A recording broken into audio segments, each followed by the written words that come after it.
Most people don't lose in life because they lack talent, opportunity, or intelligence. They lose because they keep protecting a weak version of themselves. They negotiate with laziness. They excuse poor habits. They sympathize with fear. And as long as that weaker version is alive, the stronger version can never fully emerge. If you want your life to change, something inside you must end. Not your compassion, not your humanity, but the habits, attitudes, and excuses that keep you small. You don't need to destroy yourself. You need to destroy the version of you that refuses to rise. The weak version of you loves comfort. It craves ease, familiarity, and the soft routine that asks nothing more of you than to stay the same. It chooses the warm bed over the early morning discipline, the familiar excuse over the unfamiliar challenge, the short-term relief over the long-term reward. Comfort whispers that you've worked hard enough, that you deserve a break, that tomorrow will be a better day to push yourself. And that whisper is dangerous because it sounds reasonable. Comfort never shouts. It gently persuades you to delay your greatness. Comfort keeps you busy but not productive. It fills your time with distractions that feel like rest but slowly drain your ambition. Endless scrolling, unnecessary conversations, mindless entertainment.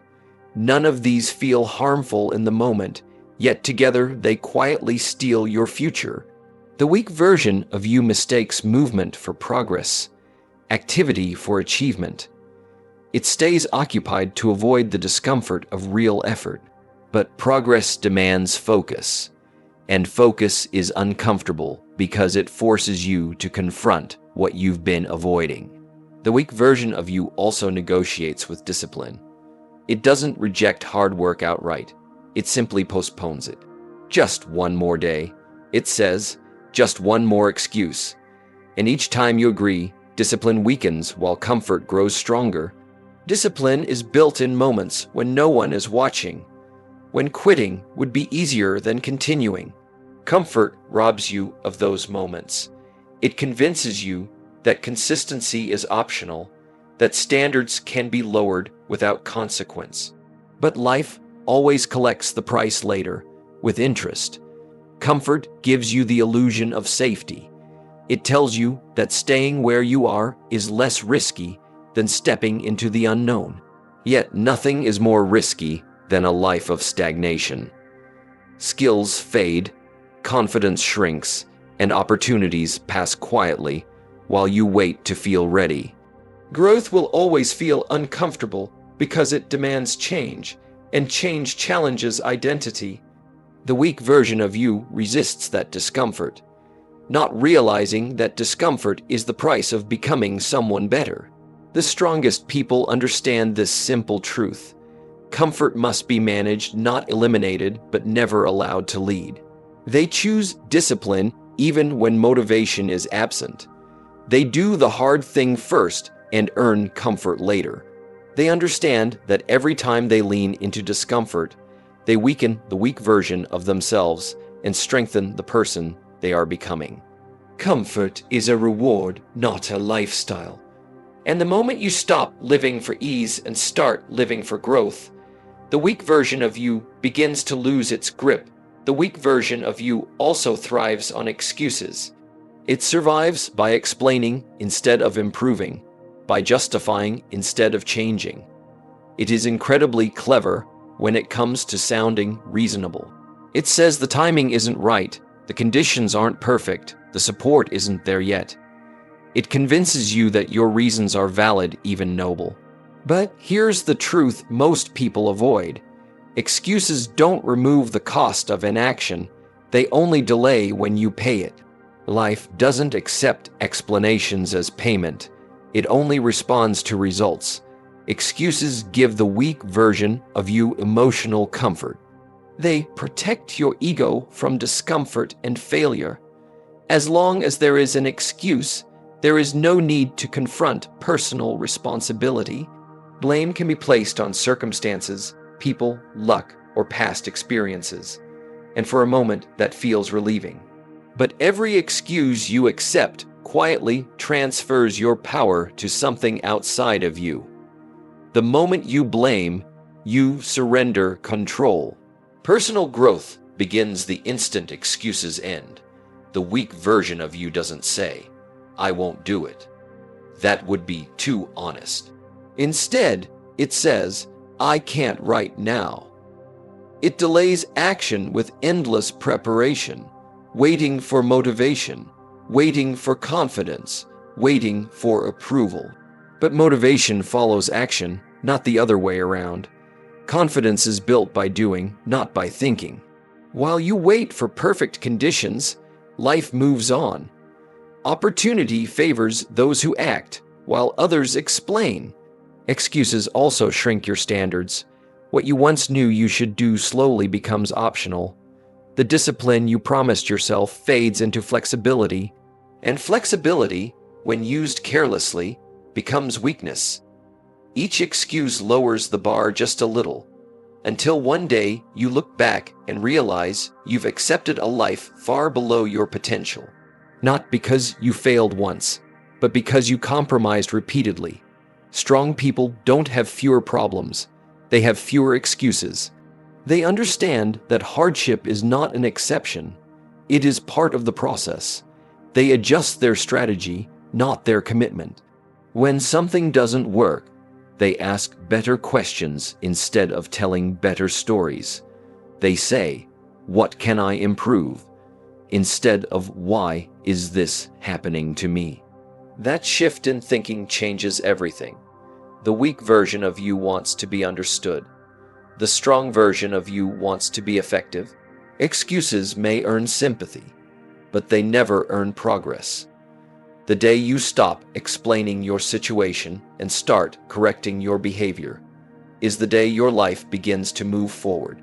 Kill the habit of excuses, and you revive the power that was buried beneath them. Fear is another lifeline of weakness.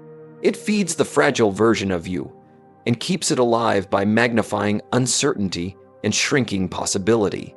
Fear does not come to stop you outright. It comes to make you hesitate. It asks questions that sound intelligent but are rooted in doubt. What if you fail? What if you look foolish? What if it doesn't work? And while you stand there debating, opportunity quietly passes by.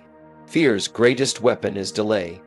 The weak version of you treats fear as a warning to retreat, not as a signal to grow. It assumes fear means danger, when in reality, fear often means expansion. Every meaningful step forward, every promotion, every breakthrough, every personal transformation requires walking into something unfamiliar.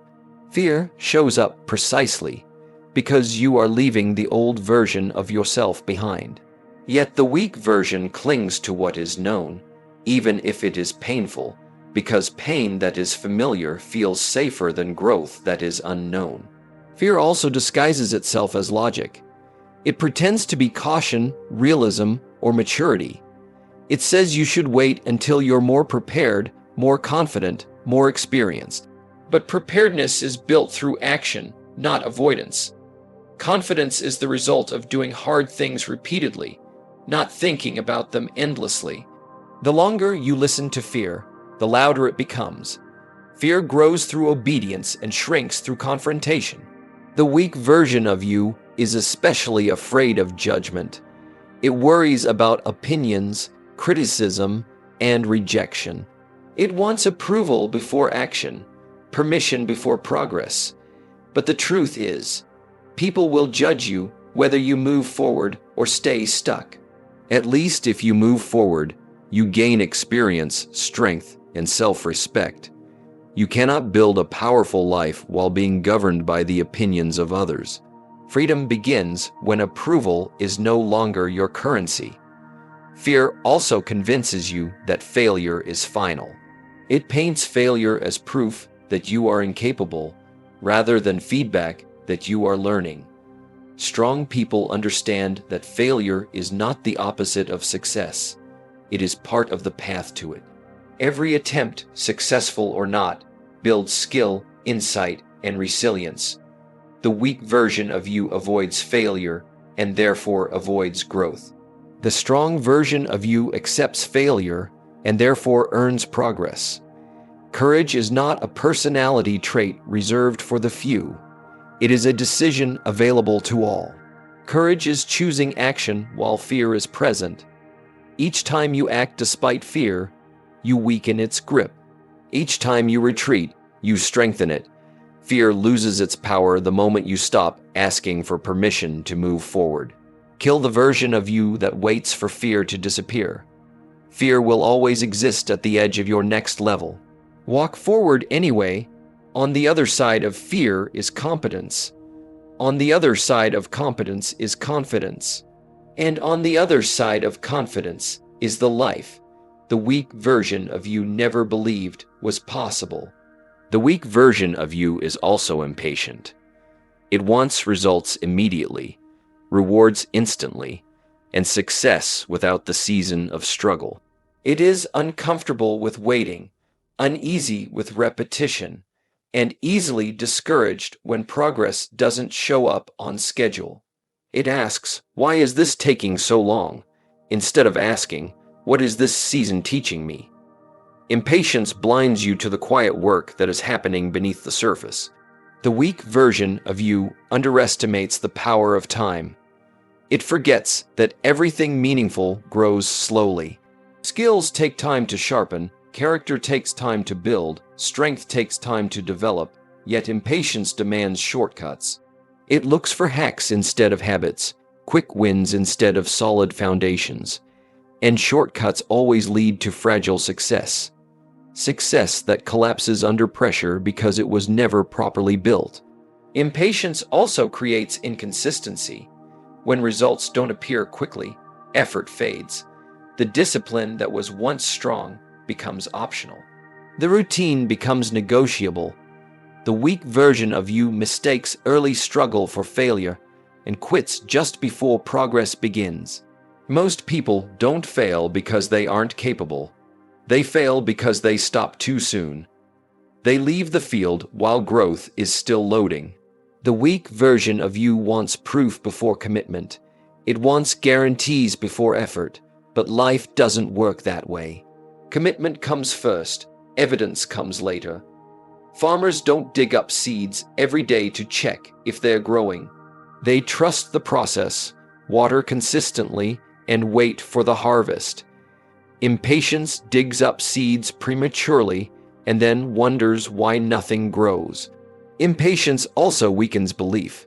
When you rush outcomes, you miss the small victories that build confidence. You overlook the incremental improvements, the subtle gains, the quiet strengthening that happens through repetition. Progress is often invisible before it becomes obvious. The weak version of you quits during the invisible phase. Strong people understand that patience is not passive. It is disciplined endurance. It is showing up even when excitement is gone. It is working when applause is absent. It is trusting that daily effort, compounded over time, will produce results that shortcuts never could. They measure success not by how fast things happen, but by how well they are building something that lasts. Kill the version of you that demands immediate gratification. Replace it with the version that respects process, honors consistency, and stays long enough to see the results. Time is not your enemy, quitting is. And those who learn to outlast their impatience eventually outgrow their limitations. The weak version of you survives because of the environment you tolerate. It is strengthened, protected, and constantly reinforced by what you allow around you every single day. Your environment is not just the place you live. It is the conversations you listen to, the content you consume, the standards you accept, and the people you give access to your energy. If your surroundings demand nothing from you, they will slowly take everything from you. The weak version of you feels comfortable in low expectation environment. It blends in where mediocrity is normal and excuses are celebrated. When complaining becomes common language and effort is mocked, growth feels out of place. You start shrinking not because you lost ability, but because you stopped being challenged. An environment that doesn't stretch you will eventually shrink you. The people you keep close have a powerful influence. The weak version of you thrives around those who discourage discipline, mock ambition, or normalize laziness, not because they are evil, but because shared weakness feels safe. Misery loves company, and stagnation loves agreement. When everyone around you is settling begins to feel reasonable. You stop aiming higher to avoid standing alone. The weak version of you also survives through the standards you tolerate from yourself. When you allow late starts, broken promises, and half-finished efforts to go uncorrected, you silently train yourself to expect less. Self-respect erodes not through big failures, but through small compromises repeated daily. Every time you tolerate behavior that weakens you, you vote for the weaker version to stay in charge. Your environment includes what you feed your mind. Constant negativity, meaningless noise, and endless distraction dull your focus and drain your ambition. What you repeatedly hear becomes what you eventually believe. If your inputs are weak, your outputs will be weak. A powerful life requires a powerful mental diet, ideas that challenge you, voices that demand growth, and examples that prove more is possible. Strong people are intentional about their environment. They choose distance from what drains them and proximity to what sharpens them. They raise their standards before life forces them to. They understand that growth often requires uncomfortable changes, new routines, new influences, and sometimes new circles. Not everyone can come with you to the next level. Kill the version of you that tolerates what weakens you. Design an environment that supports discipline, courage, and consistency. When your surroundings demand more, you begin to demand more from yourself. And when your standards rise, the weak version of you has nowhere left to survive. This is not about becoming harsh or ruthless. This is about becoming honest. Honest enough to say, this version of me will not take me where I want to go. Personal development is a lifelong process of subtraction, before addition, removing what weakens you so what strengthens you can finally lead. You don't rise to the level of your goals. You fall to the level of your standards. Decide today which version of you gets to live. Because one thing is certain. If you don't kill the weak version of yourself, it will quietly kill your dreams.